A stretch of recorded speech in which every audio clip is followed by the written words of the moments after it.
अस्सलाम वालेकुम, welcome to our channel इस्लामी नेम मेरी उर्दू। इस वीडियो को फुल देखिएगा और हमारे चैनल को सब्सक्राइब करना मत भूलिएगा। हीरा नाम का शुमार लड़कियों के नामों में होता है। हीरा नाम की मैंने पहाड़ी का नाम जहाँ कुरान पाक नाज़िल हुआ, नबी करीम पर एक मुक़द्दस जगह का नाम होता है। अगर हम इस्लाम के तख्लीकी ज़बान के बारे में बात करें तो ये एक मुस्लिम नाम है, लेकिन यहाँ पर हिंदी ज़बान का नाम लिखा गया है, लेकिन ये एक मुस्लिम नाम माना जाता है। तख्लीकी ज़बान अरबी है। अगर हम इस्लाम के लकी नंबर की बात करें तो इनका लकी नंबर 2 माना जाता है। लेकिन अगर आप अपने नाम का सही लकी नंबर मालूम करवाना चाहते हैं तो हमें कमेंट बॉक्स में डेट ऑफ बर्थ ज़रूर बताएं। इस्लाम के हामी नंबर्स 5, 7 और 8 शामिल होते हैं।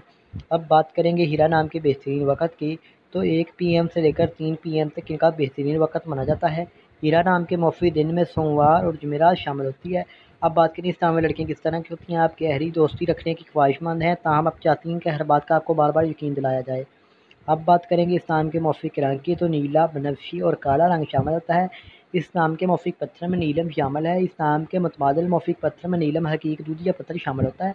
आज की वीडियो पसंद आई हो तो हमारे चैनल को सब्सक्राइब करना मत भूलिएगा और मुझे फॉलो ज़रूर कीजिएगा।